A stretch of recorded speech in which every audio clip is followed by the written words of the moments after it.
I post naked pics of Nick Harvey on my subject line, and nobody ever opens them. Kill your open rate. I could have told you that, man. Yeah. I know you're popping on OnlyFans, but I'm not. Welcome to the Two Authors Podcast, an entertaining chat show hosted by best-selling mystery and thriller authors Douglas Pratt and Nicholas Harvey, in lively, humorous and informative conversation with distinguished guests who share their thoughts and experience about forging a successful author career. Welcome to another show brought to you, as always, by Vellum, the best formatting solution in the whole wide world. We all love Vellum, don't we, guys? We all love Vellum. Woo! This is our second part of our recap episodes that we're doing with Jami, Albright, and Sara from the Wish I'd Known Then podcast. So we're so excited to have you back with us again. So how are y'all today? We're good. We are good. Awesome. Well, let's dive in because we've been talking about this was going to be a one episode thing. We had so much to talk about. We've got lots more to chat about. So we're going to really start off kind of just chatting a little bit about, newsletters. Let's kind of kick off. And I was going to ask Jami, if you can kind of tell us, what are you using for newsletter? I use Flowdesk. I switched to Flowdesk in July. I had switched to MailerLite last year, but because I was with MailChimp, and MailChimp was ridiculously expensive, and I actually had put my newsletter on hold while I was dealing with my sister's death and everything. And then when I started back, it was so expensive that I decided to switch to MailerLite. And I like MailerLite, but it's more expensive than Flowdesk. And, we're balling on a budget right now because I'm not releasing. And so I switched to Flowdesk. I've really liked it. I found it really easy to use. What kind of strategy are you using for newsletters? Are you sending weekly, every so often, once a day? No, just once a month right now. But some months I'll send twice a month. I mean, it kind of depends. But yeah, I don't really have a strategy right now. And don't ask me about download statistics either. Oh, no. Wait, we're going to get to Nick. Nick is anxious to tell us about his download statistics because he loves this. So, Nick, you're using Flowdesk too, right? I am. I'm in the midst of switching. So I was with MailChimp forever ago. Same thing. I looked at MailerLite and went, that's a bit more economical, especially as you grow. Switched to MailerLite. Then they were bought out and switched their platform over. So I've stayed on MailerLite Classic, and they made it so difficult to switch from Classic to New. And originally they had it so that they wouldn't credit you for the money you'd spent for the year on the Classic over into the new one. And it was, so they got on the wrong side of me at that point, because otherwise I find MailerLite is actually pretty user friendly and has lots of useful tools and statistics, and it's generally good. But as my newsletter list has grown, it's starting to get cost prohibitive. And yeah, Flowdesk were doing unlimited subscribers for a set amount. So now they're going off of that. And by the time this comes out, I think they're off of it. I think it's finished. So you're just taunting everybody with this I am offer. taunting. So I grabbed it a couple of months ago, although I've still got MailerLite for a year. So right now I'm kind of using both. There's a couple of things I still send out of MailerLite because it's just easier to do right now as I learn Flowdesk. And so far I've found it's basically user-friendly. It doesn't have as many bells and whistles as MailerLite has. There is restrictions on certain things. Like when you send an unopened resend, you can change the title on it, but you can't change the content and stuff like that. So there's a few things that they definitely need to add there. But otherwise, I've found it pretty good. What are you using, Sara? Well, I use ConvertKit. I started off on MailChimp eons ago. And when they did their thing where they basically changed their business model, I was like, I have to change to something else. So I switched over to ConvertKit then, and I really like it. I waited and got a Black Friday deal. And so there's still a price increase as your list grows, but it's not the same price as it is right now. So that's good. But I like it because you can tag people. They've got automations. They have, everything you could want in there. But I always felt with MailChimp, like they weren't really on my side. And I think part of that was that they had so many people coming in and they were trying to keep the scammers out. like if you did something wrong, everybody was like, download your list just in case something happens. And I don't feel like that with ConvertKit. I feel like they're there and they're very helpful. They've, helped me out when I've had problems, helped me figure out why things aren't working. Now they have these visual automations where you can create things like for your direct sales store. They integrate with Shopify now, which is great. I also have Flowdesk because it was such a good deal when it first came out. It was like you could get in the beta.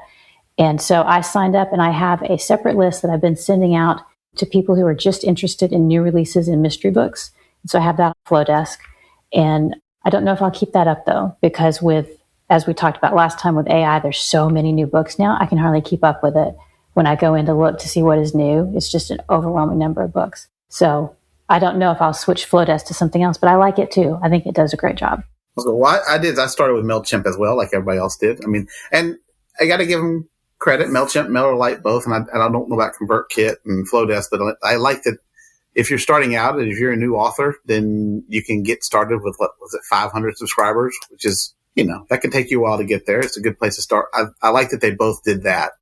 But like Sarah said, that same way when they started like changing up their pricing structure, I don't know, this is 2019, 2020, something like that. And I switched over to MailerLite. Well, I take that back. I switched to author.email for a little bit and used it for a couple of years because it was a great product. It's cheap. So if you're looking for cheap, it was, I don't know what it was at the time. It was like $12 a month for 10,000 subscribers. So I was like, that's not bad, but it didn't have quite the automations and the other things I kind of wanted. So I ended up going to MailerLite so I can automate a lot of things. And now I'm so automated with MailerLite that I'm scared to death to leave it because I'd have to redo it.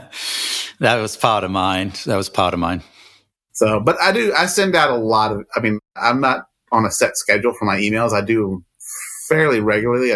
Last week I've done a ton of them because I'm trying to hit everybody up with these Black Friday sales and stuff like that. So, but I do like the unopened resends and I'm constantly sending those out. So, it's kind of my strategy right there. So, do you guys pay attention to the length of the email you send out to whether it gets clipped or not? Is that something you look at?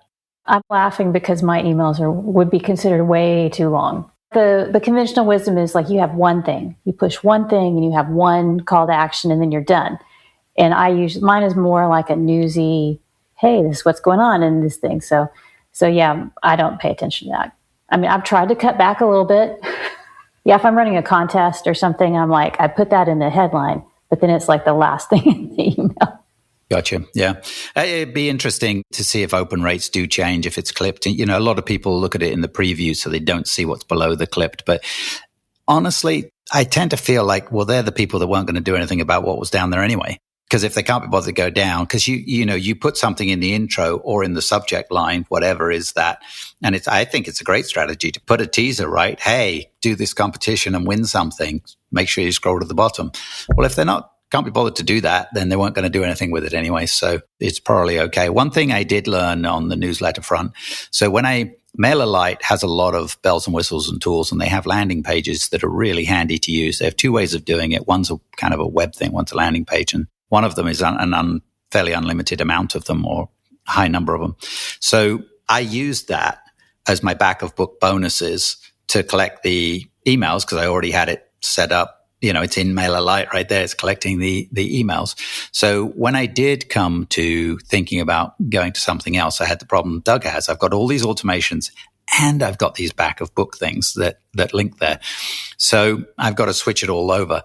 So I'm with Wix on my website. So what I've ended up doing is building landing pages on Wix, which is, it's space I own, and doing it that way. And I think, Doug, you do them straight to BookFunnel, right, to deliver a bonus. So I've been doing a lot of bonus chapters where I put it on a hidden page on the website rather than downloading it into a Kindle. So you just go read it on whatever device you're on the online. Or if I have a song, then it gets to play it in there. It's not something you can download from BookFunnel. So that was a lesson learned, is make sure you keep it independent of whatever your newsletter platform is. Or the other thing I learned was don't use, like if you're with Flowdesk or whatever, and they give you a link to go sign up here for the newsletter, take that and make that a pretty link or a bit.ly link so that you can change that in the future and you don't have to rebuild everything, because that was the thing that held me back for years from moving. Was I was like, oh God, I used all the MailerLite links. And you're wide. Yes. a lot harder when you're wide. It's a nightmare. It's a nightmare. Yeah, so many links, right? Thanks for convincing me to stay in Mailer Lite. So again, you can do it. I did it. Lazy, you can do it. I'm happy with Mailer Lite. Yes, they could be cheaper, but I figure that that's kind of the story of everything nowadays. It gets to a point right now. I'm okay with Mailer Lite. Although I stick with the classic. They won't. They come by and jack the prices up too high. I'll be having to think about it. So okay, so let's talk about one last thing on the newsletter front. So, has anyone got any insights into getting better open rates? I follow this stuff. I look at it. I think, wow, I've got this enticing title up here. This one's going to get, nope, didn't get. And then you send another one out, which is just a blah, blah, newsletter without too much news in it. And it gets great open rate, way better. So I've lost the plot on it. Anyone got any insights? Well, I've done this thing where I've done short-term contests where I'll have you open the email and you have to either click a link or reply to the email to be entered, and it would only run for a day or two. So if they opened up their email, 2 or 3 days later, the contest would already be over. So I've done some short-term stuff like that. And I think Jami was going to talk about subject lines. The best open rate I ever got was when we had raccoons in our attic, and I had the subject line just "raccoons, y'all." I put a little emoji of the raccoon, and people clicked that like crazy. And it's like stories from my life. I think that people are interested in sometimes more than book news or whatever. Well, there's something we also said, like you said, the limited time thing. Like you've got until now to order it. That gives you kind of a bonus to incentivize them to go ahead and jump on. So yeah, I think that's probably a good idea. Yeah, great. And anyone else got any tidbits? I post naked pics of Nick Harvey on my subject line, and nobody ever opens them. Kill your open rate. I could have told you that, man. Yeah. I know you're popping on OnlyFans, but I'm not. I said, I think it depends on, too, when you send it. If I send on a Monday, it's not, my open rates aren't great. Fridays, Saturdays, they're really good. I do notice that. And then subject lines, I sometimes do kind of crazy subject lines, so. You are the queen of fantastic subject lines. You have me laughing out loud sometimes when your emails drop in. I mean, I follow you because I love you, but I follow you because of the subject lines in your emails. All right, let's talk a little bit about translations. In the first episode, we touched on the fact that there's translations have been a game changer for quite a few authors that we know, and they're doing really well in those markets. So, Doug, you're doing some now. You're using Scribe Shadow, who we've had them on the show and talked about the Scribe Shadow tool. So talk about that a little bit. How's the process been? Doing the translations is pretty easy. And I did just kind of do a price structure change, but I stayed with the old structure for me. But you could set it up right now. It is running through AI, but it is so easy. I basically just set it up for the whole book and just let it run. And now you can queue it so it'll last. It takes a little longer to think about it and hopefully has less mistakes. But for the most part, I don't speak German or French or Italian, so I have trouble figuring that part out. But the reviews on it have been pretty good. I've had a few people who are native speakers kind of give it a read through. And after going to Nink and talking to several people who said that they're just doing it and dropping it in without having paid proofreader, I've kind of stuck with that because initially, when I first started doing translations, I was paying a translator, and I was still getting people complaining about it sound like AI. So I figured if an actual human gets blamed for AI, then I might as well, save. And the difference in cost was, $1,000 to $25. So because now Scribe Shadow will tell you how much those credits are worth. And so the last book I did was like $29 is what they said the value was. And I was like, well, for $29 versus $1,000, it's a pretty good cut. So it's a no-brainer. I've yet to use the new Kindle KDP Spanish one. I'm probably gonna look at that after the new year and try to do some of those and test them out. But I definitely think if you haven't been doing it, it's such an easy thing to do. It's going to add more to your IP, build up a little bit more. How about you guys? Is anybody else? Sarah, are you doing translations yet? I haven't done translations, but I've done it with translators and proofreaders. Just outsourced that and had people do it for me in German, French, and Italian. And I haven't looked into Scribe Shadow, but I think I need to check it out because that is the buzz right now. Like Jami says, the Clubhouse Room, right, is talking about it. I wasn't doing translations before because of my small town Texas rom-coms and all the colloquialisms and useless as tits on a boar hog, I just don't think will translate well. And so because of that, I've just never really pursued it. And now I may have waited too long to jump on the scribe shadow thing because a lot of people are doing it now. I'm not an early adopter. But we know, Nick and I know people who their entire income has been saved this year because of scribe shadow. Yeah. Yeah, their translations have kicked off for sure. So, I did 3 books with a human translator several years ago in my Nora Summer series. And same kind of thing. I paid quite a lot of money to have it done. And same thing. I got good reviews on them, but I did get comments about the translation. And, and then I had to move translators. I had one, very happy with someone who did the first one, and then they wanted to double their price. So I had to go to another one. And then they looked at the first one and said, well, I wouldn't have done it that way. And these were German. And there's different, like with most languages, there's slightly different ways you can do them. And they've never sold great, but now it's passive income in the background. And I'm going to get back to the German market. But I entered the French market. As I released my Cat Cromwell books this year, I released them in French. Cheryl does that project for us. She uses Scribe Shadow, but then she puts them through a Chat GPT, which started with a prompt that was loaned out by a friend in Clubhouse, and now since then Cheryl's built her own prompt to do it. And my books have a lot of colloquialism too. They're based in the Cayman Islands, so we have local accents and bits and pieces going on. Nora's Norwegian; she swears in Norwegian. There's a few things that go on there that I have to keep an eye on. So I'm not trusting enough to just bang them out there without having some go through them. And Cheryl runs them through the Chat GPT and finds enough stuff where we need to keep doing it that way, I feel like. So it adds an enormous amount of time to it. I mean, you run it through Scribe Shadow and it literally is minutes, essentially, easily inside an hour and you're all done with it. And then the Chat GPT process takes a couple of days. But I think those couple of days is worth it. Well, hey, let's kind of shift gears a little bit. Let's kind of discuss audiobooks. I think we all probably have audiobooks. I know I do. What kind of focus are you have on audiobooks? For me, it's been something I've done. It's never been extremely profitable for me. They tend to break even, and hopefully they're starting to build up. I have seen some growth in the audiobooks, but I'm kind of curious what you guys are doing to do differently, or what you guys think may be kind of new trends coming with audiobooks. So let's start with Nick. You go first. You never get to go first.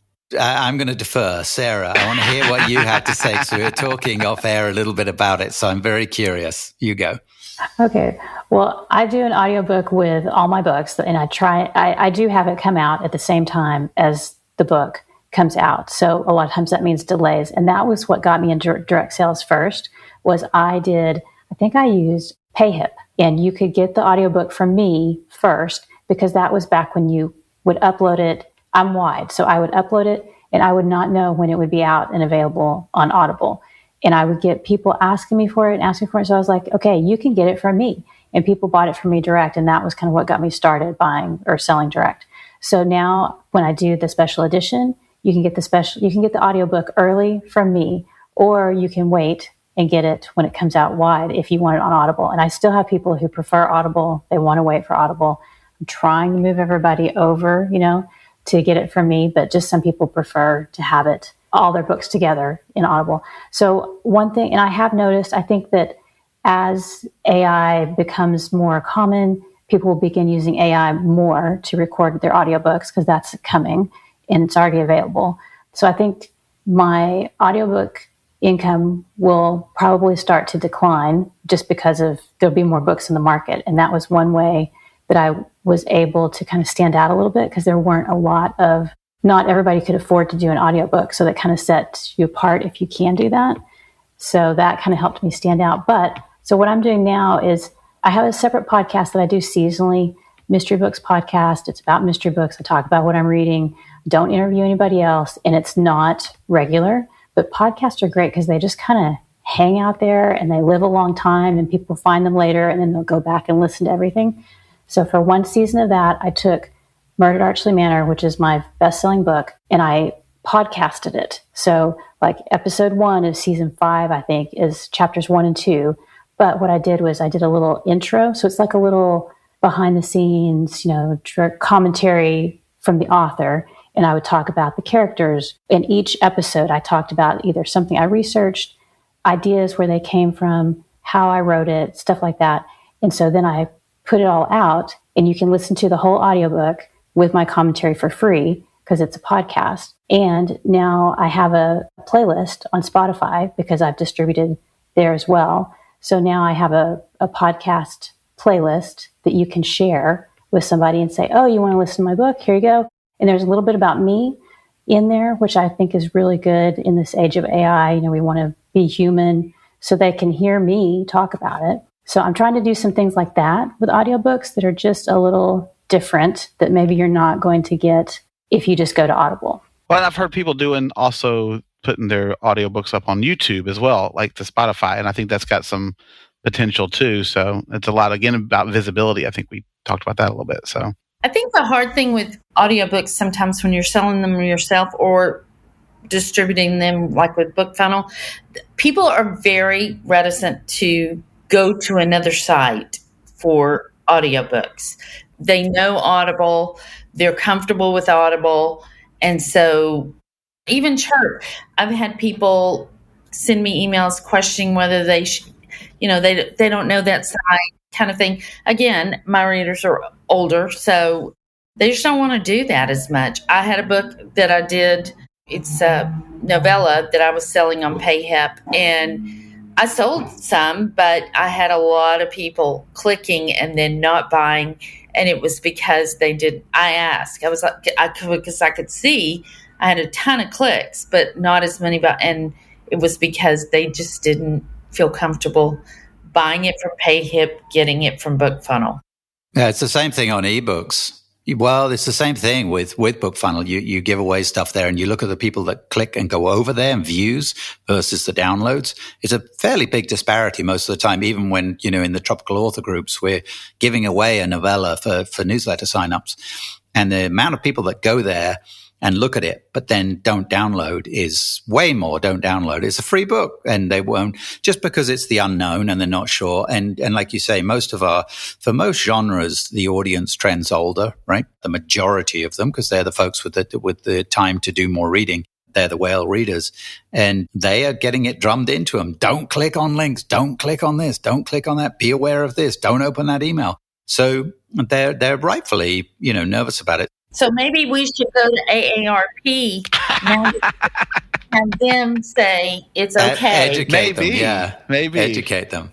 AARP is a sponsor for the podcast. We should change our name to the Two Old Guys podcast at that point. Like the Two Old Farts, and that'd be... People are being educated more and more, and the more people are selling, like Sarah, selling direct, the more of the audience out there is becoming used to seeing things like BookFunnel and alternative places to download audio. And especially as they're watching their pennies, it's been tough sledding for ACX on audio because people are cutting back in it, and it's expensive. It's not cheap. From the author end of things, they've put out that new model this year of how to pay us. And I love the people that we interact with at the conferences and stuff from ACX. Great people, super to deal with. But their paying structure is clear as mud. I mean, their new one is even worse than the old one. And I switched over with a lot of my books into the new pay structure. And anything you put out now, as soon as you commit to it in any way, everything you got new goes into it. So, and honestly, the audiobook was last year 10% of my income. This year it's down to, keeps hopping between 9 and 8%. So it's not going up. And I'm still using human narrators. All my series except my co-write with Doug is through ACX and Audible. And it's tough, but it's just like the KU problem. Do you jump out? I jumped out with the first 2 books in my AJ Bailey series a couple of years ago and got chirps on them. They did great. Then they didn't get chirps and they did terrible. So I was losing money on them. They would have been better back in Audible. And fortunately, I chatted with the folks at Audible. They probably don't want it advertised here, but they let me put them back in, which is a one-way street if you don't know that. If they've ever been in Audible and you go out, you can't go back in again. So fortunately, they let me go back in. So exclusive. Yes. Yeah, well, they were always in there, all available there, just non-exclusive. So yeah, but I was losing money when I didn't get chirps. So since my audiobooks are wide, I feel like that's another place that there's not as many books that are wide in audio. And so if you are wide, what I've found success with is Kobo Unlimited. You can put audiobooks in there, and also with library sales I go to library through Draft to Digital. So, and I've had readers email me, and I see the checkout model. You see when people are reading it, and they'll read through the whole series or listen through the whole series. And so that's brought in income for me for audiobooks. Yeah. We're with Dreamscape on our co-writes on the 3 books we have together. And we've been happy with it. I don't think, is it making us more than we would have been Audible exclusive? I don't know. It's really tough to say because you're not doing it, right? So you don't know when it's hard to compare. But reasonably happy with what they're doing. They're great to deal with, certainly. So from that point of view, they've been really good. I think it's one of the things we just got to keep looking at. I mean, audiobooks are one of those things that is still growing. I mean, we listen to tons of audiobooks at our house, so we've always got one running. I think there's a lot of people who are, if you look at audiobook growth from where it was even like 20 years ago, people weren't listening that much. When you could buy them on CD, that was a very small percentage of people. So I think we're still seeing some more growth, and the accessibility is going to come along. Yeah, and like my kids are in their 20s, and they listen mostly to audiobooks if they're going to read a book. They want an audiobook, but they're not into Audible. They use Everrand and the library and Libby. My 20-year-old kids, they listen to everything on YouTube too. So yeah, and Spotify as well, on audiobooks on Spotify. So things will change as we kind of go further down the road. I think that Audible is going to have a really hard time maintaining their chokehold, whatever you'd call it. Yeah. So again, it's, we talk about this at every step of the way is knowing your audience and who's your audience, right? So if your audience is the younger audience, it's a whole different ballgame right now. So young folks are watching YouTube all the time. They're listening to AI voices on a lot of things and becoming used to it, right? It's the same as, Doug and I were talking earlier off air about MP3s. MP3 is complete garbage music, right? So what we listen to on our phones, it's dumbed down so much from the original music, but we all listen to it that way. It's become acceptable and normal. That's how we listen. Well, that's what's going on in a lot of other ways, and that's AI voices are kind of getting that way. And I'm a big believer in using a human voice on my narration, but there's going to come a time when I have to reconsider that approach. And there might be a series of books where I consider it, or a spin-off or a novella, or what have you. 11 Labs is coming a long way with voices. I have considered doing some, because we can do a different version that's AI that you can sell separately. And I've thought about doing one separately to sell off of 11 Labs, just to sell very cheap on my direct store and not put it out anywhere else. But that way, the people who, don't want to spend, a whole credit, which is what, $15 a month, or if it's not that, it's like $20 to buy the book. And I get that. I wouldn't buy my books for $20. So I've already read them. That's why. But you probably read them a lot. I've already read them a lot.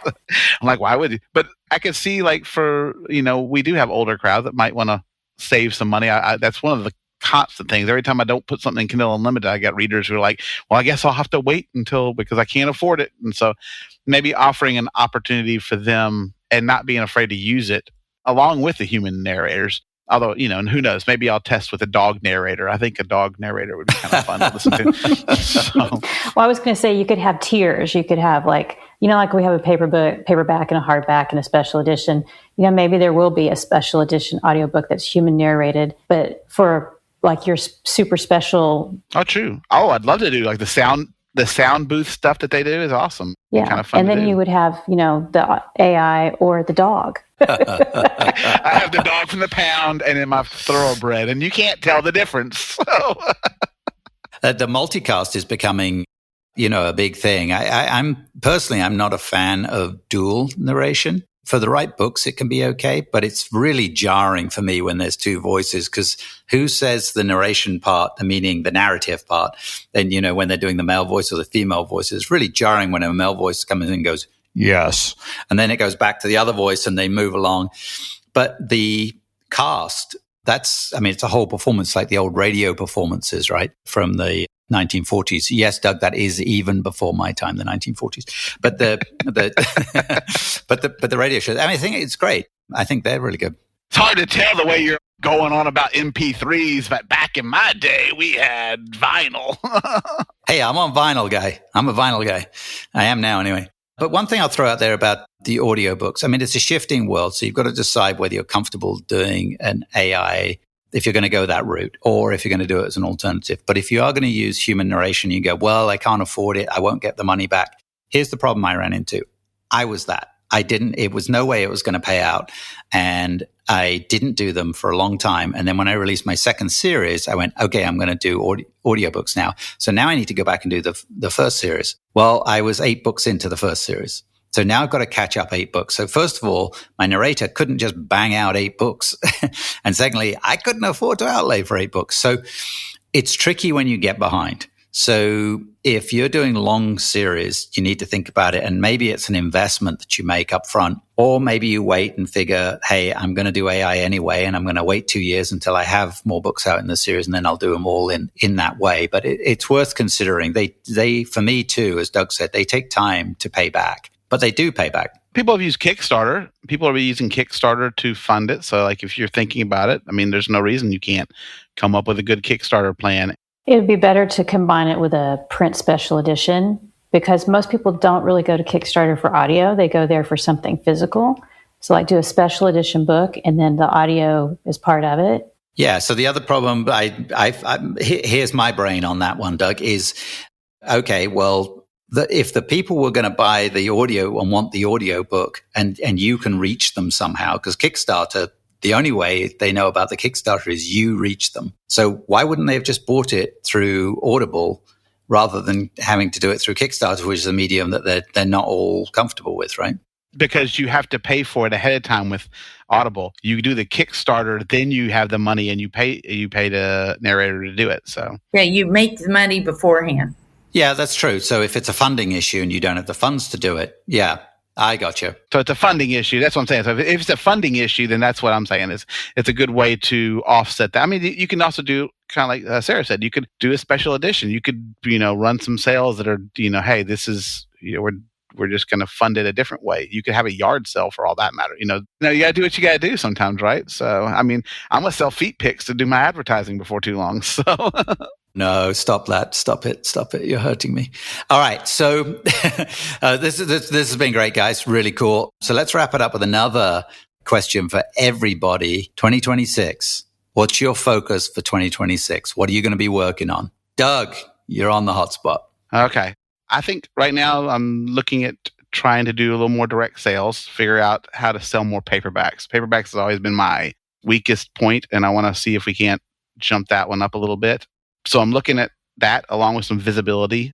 I have some other projects. I'm not going to be quite as aggressive with how many books I put out, because I tried to do 12 and failed miserably in 2025. I think I hit 8, and I'm super proud of 8, but it was a lot. I think I'm going to try to be a little more aggressive toward advertising here in 2026. Now that I think 2025 was a good year. We have had a lot with AI, a lot with the Facebook algorithms changing, and hopefully that's kind of happened and they've improved on everything, and we'll see things kind of start leveling out. So that's kind of my goal right there. So how about you, Jamie? What do you got? Well, 2026, I'm going to put out a book, but also my business. Like our listeners know, but I don't know about your listeners, but my business has fallen by the wayside after my sister's death. And there are just things that I have let go that I have got to get back in. Like my automations are messed up, I think. And I don't even know. Things like that. So I had decided today, January and February, I'm going to really kind of try to get things back on track as far as just little things like that. Oh, that's not a little thing. That's a big thing. But things I haven't paid attention to that I need to pay attention to if I'm going to run a business. If I'm just going to write a book every once in a while, that's different. But that's not the plan. Anyway, but yeah, I'll have a book out by May. Awesome. Great. Sara, what you got? What's the plan?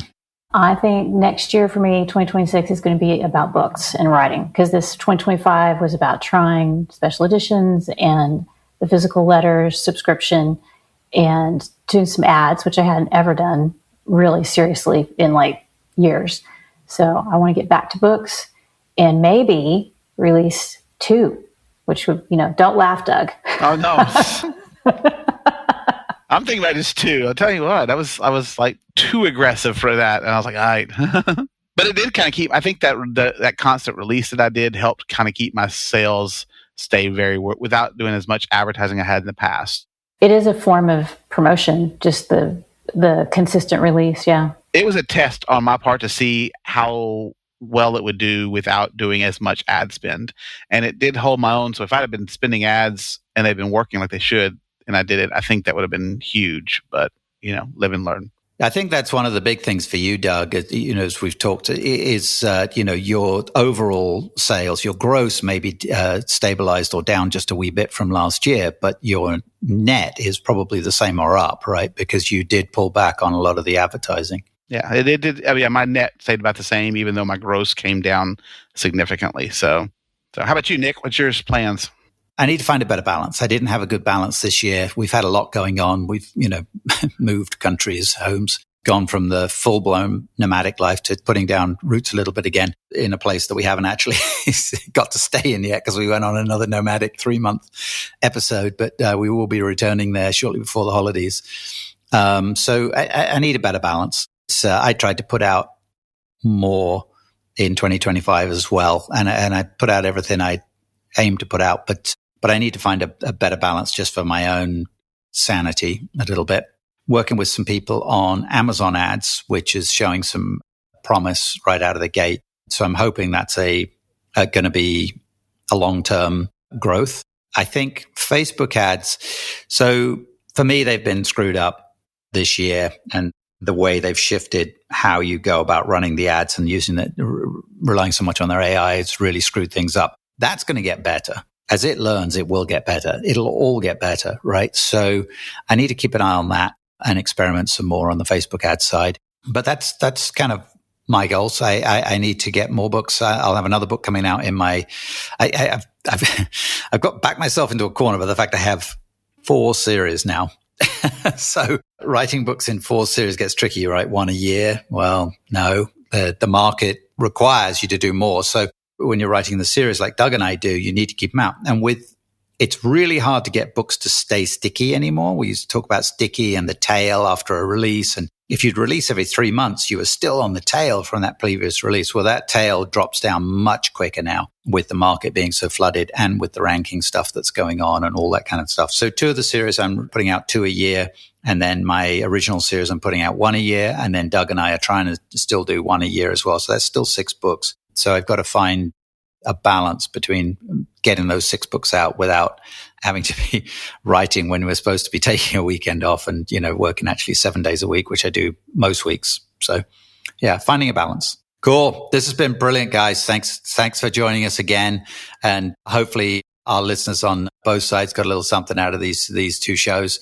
And happy holidays to everyone. Have a great time. Now, did you come up between the first recording and the second? Have you come up with a sign-off line? What are you going to say? Don't let the door hit you on the way out. Perfect, Jami. That is your brand. It is on point. Doug, what's yours? Well, mine's, as always, fair winds and following seas. Mine's be cool to each other. Sara, send us home. Bye, everybody. Perfect. You've been listening to the 2 Authors Podcast with Nicholas Harvey and Douglas Pratt. Subscribe on your favorite platform for new shows coming every week.